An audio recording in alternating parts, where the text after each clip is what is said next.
Okay, then, unsa man ang, kanang P. Unsa ganyan ang P? P of success. Okay. Pila man ang probability of success, ani?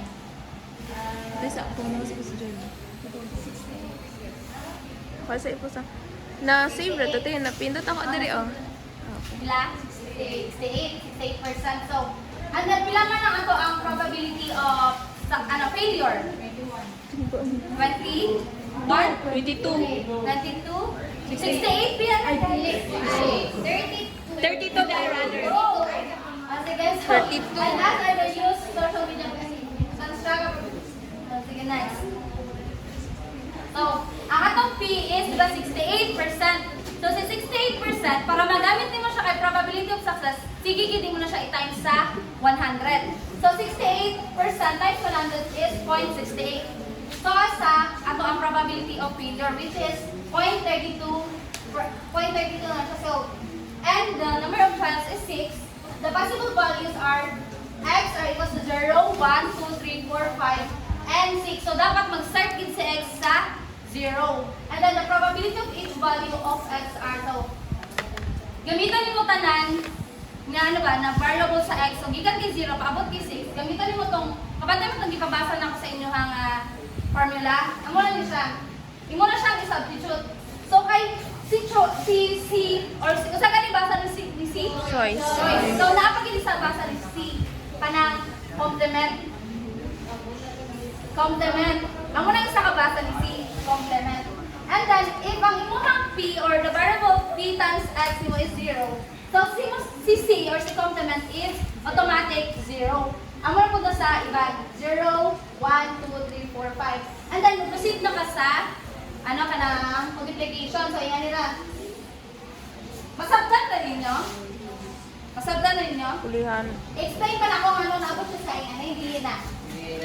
Explain pa na ko. Times lang. I-times na lang siya. From 0. Kaya kailangan ang value. 0. 0. 0. Kaya 0.68.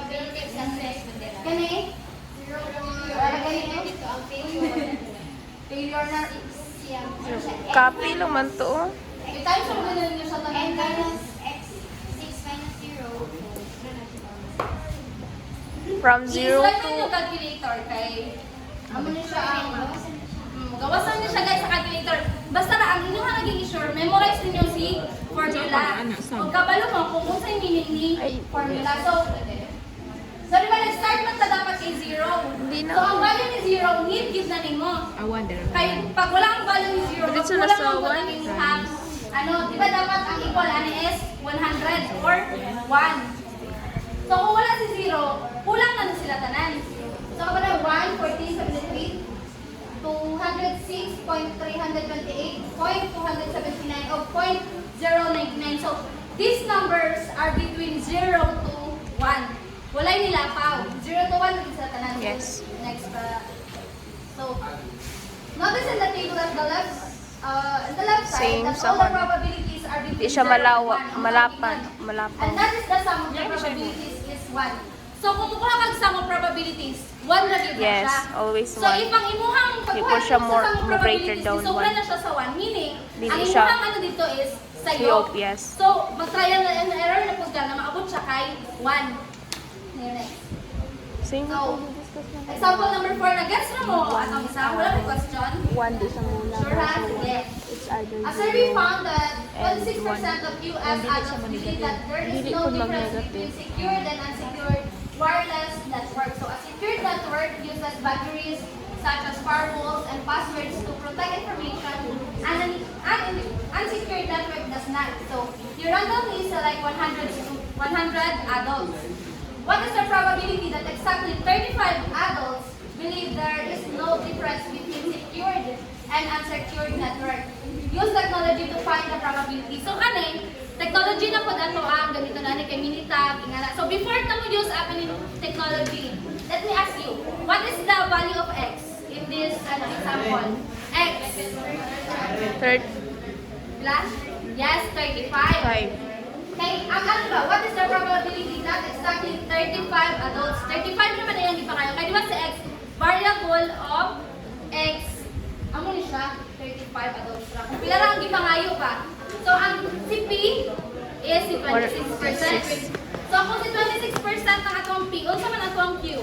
100. Ay, Ila man? ay no. 26 minus 6, 70 74. ano. 74.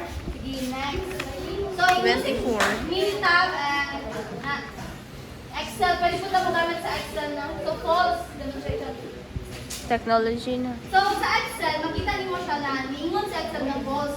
Meaning, wala ka abot for ang 35. Di ba, success o failure naman ang ato ang gipangita. Yes. So, meaning, sa 35 nga, nga respondent or sa 35 nga X, wala sila dili tanan sila ha, or dili majority ang ningon o yes. Sige, paano ba using technology, you can see that. So, ginsigdagan na din lang kung saan paggamit tong technology. Kay, dili man po naman siya makita sa inyo in person, kay wala man po ato ng mga gamit. So, makita po din direct kung unsaon siya pag gamit. So, next is Another Another example. example na finding binomial probability using formula. So, gets na ninyo ang pagkuha sa gets na ninyo. I-discuss ko pa na example number 5. Ikalima na ninyo ang example. Okay lang to. Gets na ninyo? Yes. Sure has, get. So, ako lang yan ha. So, ang N is 4, P is 0.17, so meaning 17%, and then Q is 83 or 83%, and then X is 2. So, amara, natawag na po siyang say tawag ano? Substitute na lang ano. Given. 4 plus 2 din siya. And Ang next N is plus 4 find the Gipasunod lang to. From 0 to ano. plus P. Hantod maabo siya 4. Then gibali na po na dira ti oh. So, sige, next. Gats na ninyo eh. Katong gingon ako ganihan sa may ba sa 3 diagram nga. Imuha nang i-add. Di ba i-add naman to ganihan. Kapatid mo tong table na na-add eh. Di ba dapat mag-equal siya sa 1. So, ano po sila dire? O, i-add na mo tanan ng probability.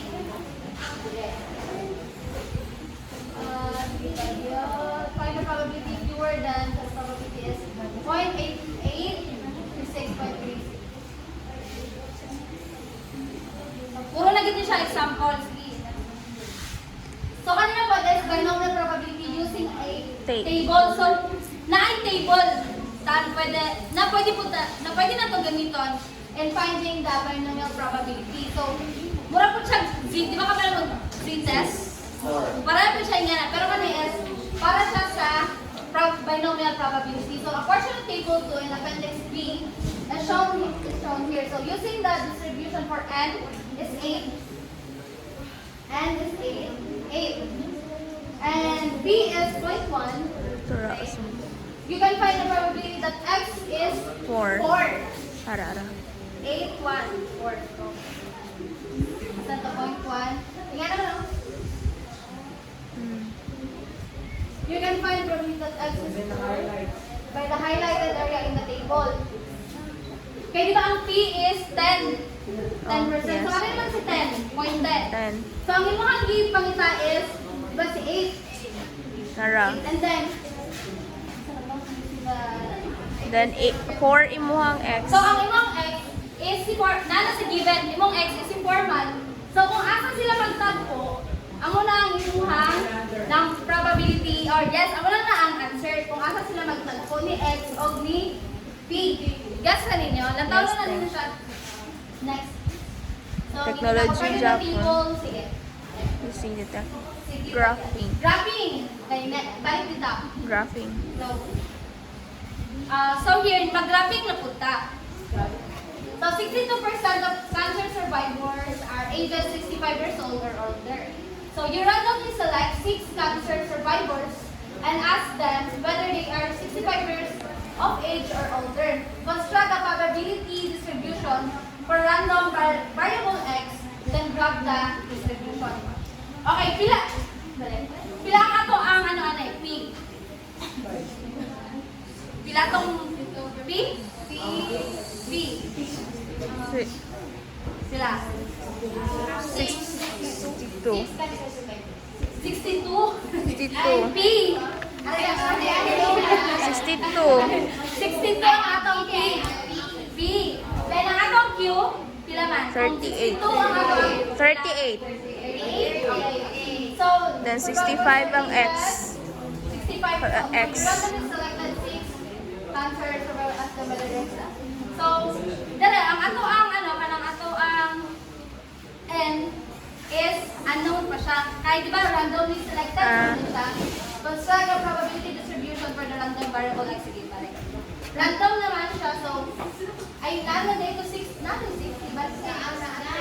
Sorry guys. 65. You randomly select 6, so ang atong N is 6. So, sige, balay. Ay, next. So, di ba kung ingon, kung mag-ano ta ni X, dapat magsugod dito sa 0. So, muna sa 0. 0, 1, 2, 6. So, find the probability of each value of X using N is equals to 6, P is equals to 0.62, and Q is equals to 0.38. So, you can obtain the following. So, the 0 is 0.003. So, giunsa ni siya pag-obtain. Gamitan na ninyo itong formula ganihan. So, pag i-use mo itong formula, amo ni siya ang mo gawas. Isulat pa na akong formula, what? Dili na. Yun na kahit katong taas ba? Pag i-use mo ito siya, substitute mo ni tanan nga values, then ganito mo si 0, amo na ang mo gawas sa calculator. So, amo na same na sila sa 1, 2, 6. 6. One is Notice in the table that all the probabilities are between 0 and 1. And the sum of the probabilities is 1. Ibalik pa din lang. So, try to add. Kanin sila tanan. 0. Kung pila ang answer. 1 na. 1. Ganyan. 1 One. pila ang answer na sila. So, if dili mag-1 ang answer, meaning ang imuhang mga values na gikuha is sayo. And then, so you can plot the probability distribution using a histogram as shown below. So, number of survivors. So, from 0 to 6. So, 0, wala man. Ang 0 is 0.3 naman, diba? 0.03. Yes, So, 0.5 na itong gigamit. So, graph na din na ito siya. Kabalo naman mo graph, diba? Yes. So, before mo graph, dapat i-share din ninyo ang number sa probability. Equals to Atong 1. ano na answer na. And then, from the histogram, we can see that it would be unusual for none or the only survivable to be age 65 years old or older because both probabilities are less than 0.05. Although you can sige, balik. So, di ba, kabalo naman mo ila o dun sa ang binomial experiments or binomial distribution. Kabalo na mo, dili. Kabalo.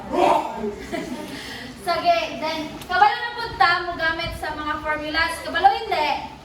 Yes. Kabalo. Basta, ang ano rin sa formula sa binomial is inyo rin itong i-memorize ang formula o inyong ilhon kung unsay meaning ana nga formula, kung unsa si P, unsa si Q, inyo ra gid po i-understand ang mga statement or ang problem. And then next ana, i-graph nato siya gamit ang number of probability o ang number sa survivors. Since the number of survivor is C letter or C and number of trials. Number of trials and probability. Di ba sa past na to ng mga histogram, atong gigamit is si frequency o si midpoints, boundaries, ingana. So, dito gamiton is number of trials and probability. Sige, next. So, we are going to proceed and the mean, variance, and standard deviation of binomial distribution. So, if na 337. So, although you can use the formulas you learned in the section 4.1, sa gitudlo ni Grizel, for mean variance and standard deviation of discrete probability distribution, the properties of binomial distribution enable you to use much simpler formulas. So, mas dali daw kung gamiton or mas simple gamiton ang sa binomial distribution. So, sa mean, so atong gamiton is population. Yung nga mga formula. So, sa mean, sige, kindly read the formula for mean. Everybody. Mean mu equals Unsa si N?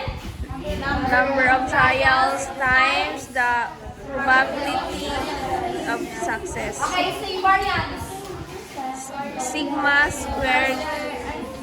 Sigma squared So, muna, di ba Variance.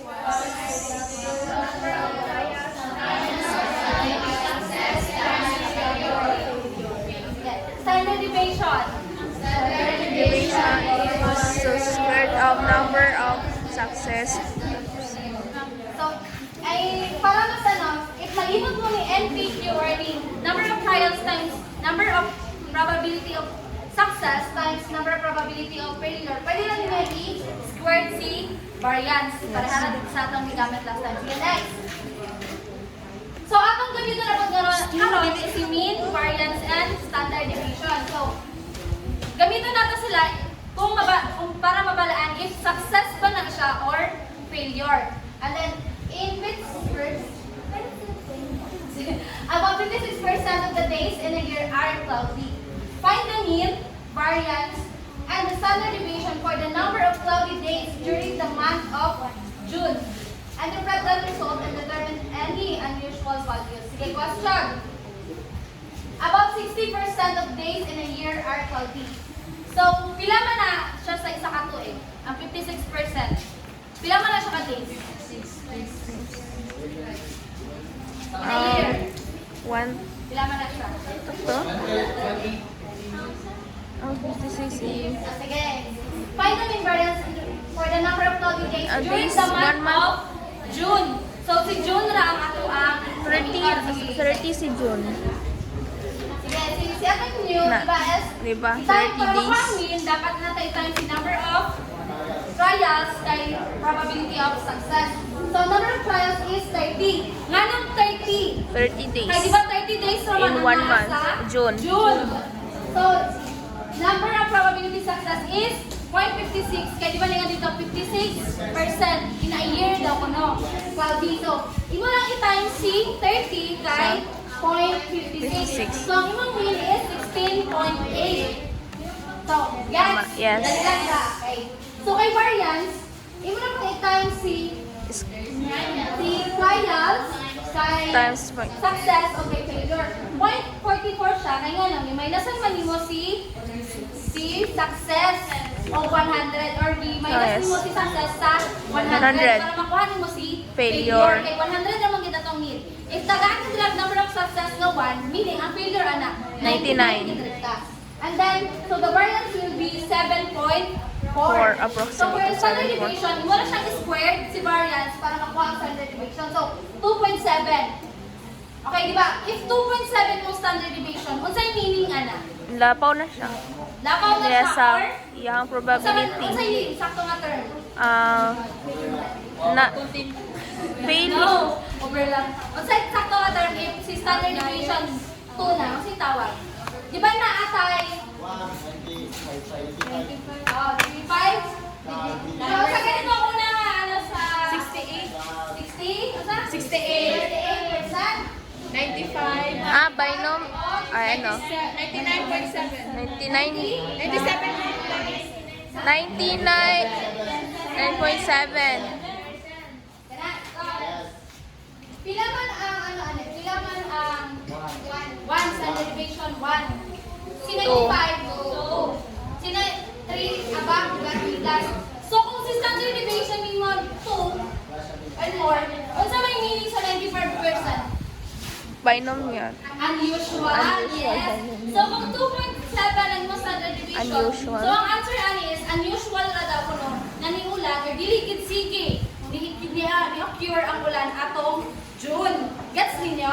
So ingana pag use si standard deviation. So pag imong standard deviation guarantee 100 na dira, magduwa-duwa lagi ka sa imong mga ano kay sayo kayo siya. So ang atong standard deviation is dira lagi ta sila maglukso. So 1, 3, 7, 4 nga. Dili na kita na masyado kadako ba? Kaya ano naman na chances magud ang ato ang ano ni standard deviation. Sige, next. Gets na ninyo si mean variance o si standard deviation? Gets na ninyo kung sa meaning niya sa ano? Yes. Okay, yes. Yes, ganda. So on average, there are 16.8 cloudy days during the month of June. The standard deviation about 2.7 days. Values that are more than 2 standard deviation from the mean are considered unusual. So because 16.8 minus 212.72 is 11.4. At June, with 11.4 11 cloudy days or less will be unusual severity because balik. Last na na. Okay, next. Last na. So, gets na ninyo tanan lang ako ang i-discuss. No more questions? Sure? Sige, recap. Unsay meaning ni X? Number of trials. X. Ay, X, number of variable. And date, Or si sorry. random variable. Okay. Unsay meaning ni P? Probability of success. Unsay meaning ni N? Number of trials. Unsay meaning ni Q? Probability of failure. Okay, unsa ano na pagkuha sinang si Q? I-minus sa success of sa 100. Minus 100. Ang value ni probability of success minus Minus sa 100. sa 1 or sa 100 para makuha si Q.